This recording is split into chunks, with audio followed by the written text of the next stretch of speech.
guys, so I recorded an intro this morning and I was like, Brittany, you are not about to post that. And I was right, I should not have posted it, and I'm not. So I went ahead and deleted that video. And so I'm giving you this late intro to throw it into this video because one thing I'm not going to do is speak from a place where I'm still bleeding. And I can identify that in this moment. So what I was talking about this morning was friendships, and I am in a place where I can admit that I am hurting because of the work that I'm putting in on some friendships and I'm not receiving it back. And so, because of that, the way that I spoke about friendships this morning, you could tell that I was still hurting. And I was like, okay, I can admit that. I can sit in that. I can identify that. And I'm not going to talk on that until I get to a better place.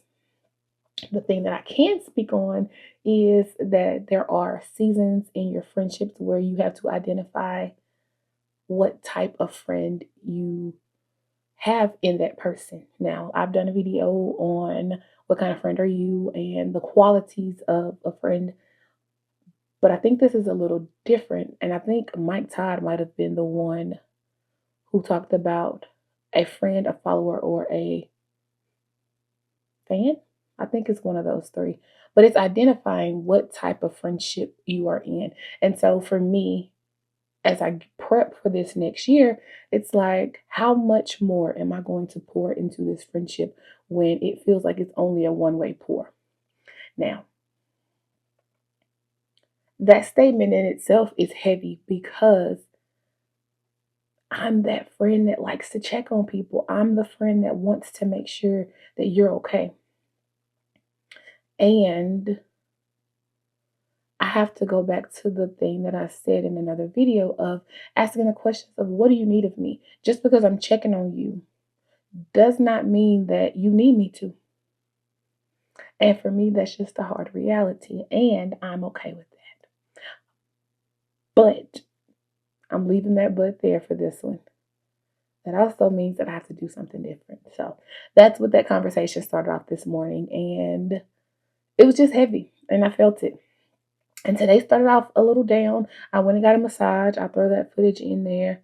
Actually, I don't think I got much from it. But I went and got a massage. It was a great one. And then I went to schedule my next one. And oh, that was the other part of this morning. I was telling y'all about my massage envy experience.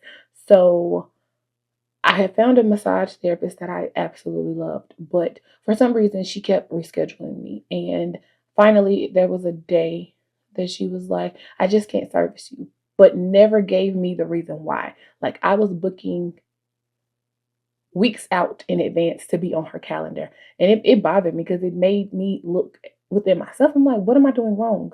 Because me as a photographer, I could at least tell you what's not working for me to say that I no longer want to. But she didn't give any of that. When I wrote the company, it was, oh, I don't really know anything else, but she feels like she's not giving you her best. And I'm like, what she's giving me is what I absolutely love. That's why I'm booking out. And so it jaded me with massage envy. Now, when I called the one in Bossier, I had a wonderful young lady because I was like, I really want to cancel. She's like, let me tell you who to try. And the first girl that she put me with absolutely loved. And so this is my third massage with her, and I booked out. So I'm excited because I think 3 weeks from now, I get to do a stretch for an hour, a 90-minute massage, and I'm doing a facial all in one day. So I was like, let me just book out. I'm gonna bring my lunch and I'm just gonna enjoy using up some credits. Cause that was the thing. Once I had that nasty experience, I was like, I'm sitting here with, I think I have 27 credits right now. And I'm like, I really wanted to freeze my account, which they allowed me to do, but I can only do it for 3 months. And I can only transfer 1 credit out, which I actually need to do that as well. And so it was like, let's try to use up some of these credits, although I do love the massage therapist that I have right now. And I'm just like, okay, I don't really know which way I want to go. Part of me just wants to cancel because, like, because I still don't understand it. And I'm grateful that I found the girl that I have now. And so absolutely loved my massage. It was a good one. Had a nice little chit chat with her. And then I hit that moment where it was just silence and like, this is what I needed, especially after coming off of the holidays. And so that was really, really good. I ran into Michael's. Didn't really find anything that I wanted. I want to go to Hobby. That's where I want to go. I think I want to change my ornaments for next year. And I want like 2 more aprons. So I might swing into Hobby tomorrow because I think the rain is out for us now. So I keep talking myself out of what I really want. And I'm just like, girl, make what you really like. First of all, I found these at Target, I want to say. Um, Key thing, gluten free. So I want to cook one to see what it's all about because, well, first of all, Trader Joe's has me locked and loaded because they have a gluten free shrimp. So when I go to Texas, I always grab a bunch, but it's actually low. It's fewer carbs in the Trader Joe's one than it is in this one. This, now they expired, but I enjoy putting them in my protein shakes, and I used to put them on my French toast. But all of these expired in 23, and I'm ashamed because this is a whole 24 put in be 25. So that means I need to clean out. I need to clean out all of the things. And here is my favorite gluten-free bread that is also keto. Sorry, lower carb. 1 net carb, 40 calories per slice, and 15 grams of fiber. No, I was correct with the keto. It's on the front. Yes, I enjoy them. I get their hot dog buns. They have gluten-free. I get their tortillas. They're gluten-free. And something else I get from them. Oh, I got mom their granola. But because of my diverticulitis, I can't do nuts and seeds. But the part that I did try before I realized what was in it, it was good. I need to order her 1 more of those too while I'm talking. So I really want French toast. I just talked myself out of it because my bread was frozen, but I want it. So let's take the steps. The question is, am I about to do this whole loaf? Why not? Why not? Why not? Let's untop this and just get the party started. I need to triple my recipe if that's what I'm about to do. I might as well get the griddle and just make this thing happen. We finna do it. I'll be back. Not bad at all.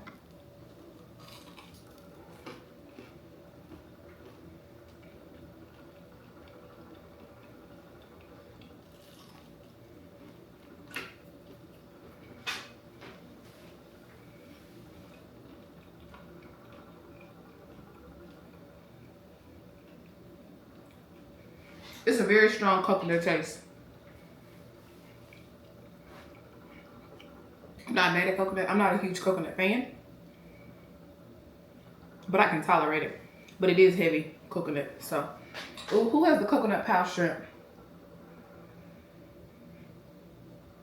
Walk-ons? That might be a good alternative for that. Not too bad. All right, so I'm using the same recipe that I used the other day. I'm just going to triple it. This will end up being, girl, your mama don't go back to work next week.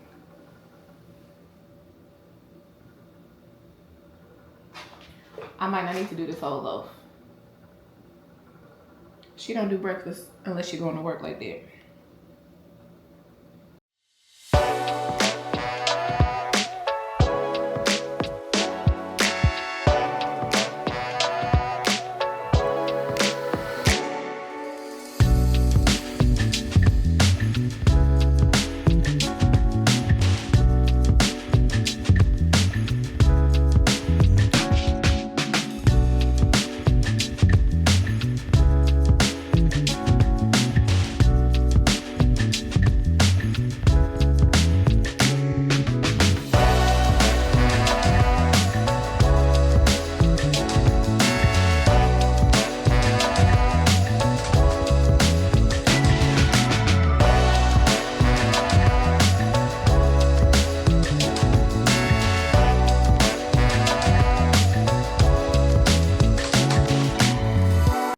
Oh, mom and I watched, oh, what's the movie?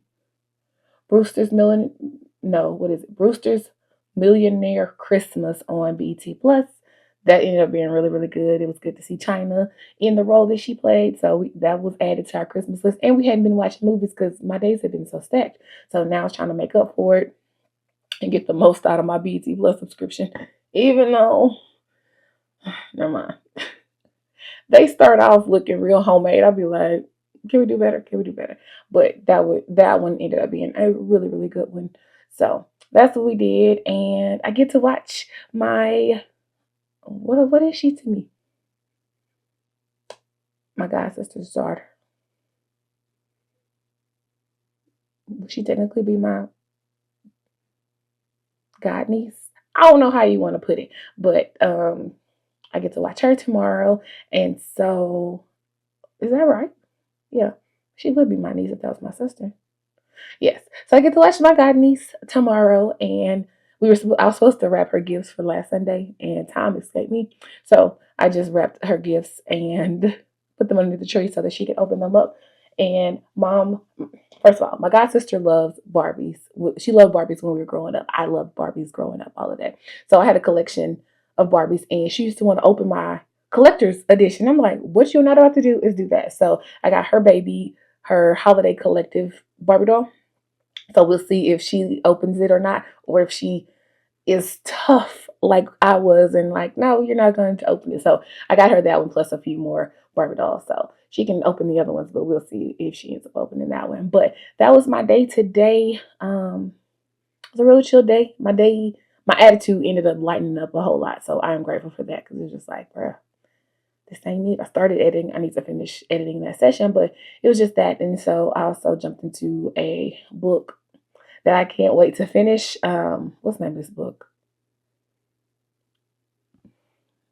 Oh, my phone's not in here. When, dang, what's the name of that book? When making others happy makes you miserable. I think that was the name of that one. And I just saw myself, and it was a line in it where that man said, people who are people pleasers are liars." And I was like, no, I'm not. But for the sake of other people, you may not tell that full truth, and which is totally a lie. And I'm like, dang. I'm like, that's a lot, but it is moments where we're not telling the truth. And that goes back to just how you want people to perceive you. So I like the way this book is making me think because it's a journey. And I realize that it's going to have to let me start that over. It's a journey. And I realize that I'm going to have to actively set the boundaries in order to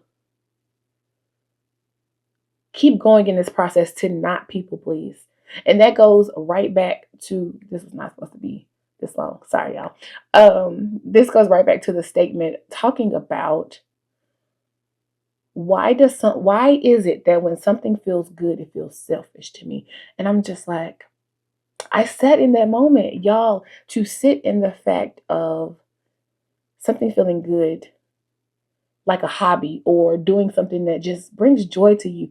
Why is my first reaction like, oh, this is selfish? And it's like, no, I need you to take care of you. I need you to enjoy this moment. And it's like, but why is it that it is the first thing that goes through my mind? I'm just like, this is not selfish. It's not. This is literally just something that's making your day. It's fulfilling you. It's filling up your cup. And so I've been sitting in that statement today. And it's like, Brittany, do what you want to do. Do what makes you happy.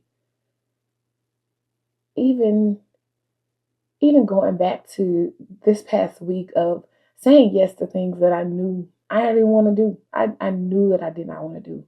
This is one of those weeks that I just wanted to be with my mom. I wanted to be intentional with my time, but I knew that I said a couple yeses that I should have said no. And it's like, at what point do you realize that that yes cost you something? So figure it out. So yeah, that was all that happened today. I'll throw in some footage and yeah, here we are, just unfolding this thing called life.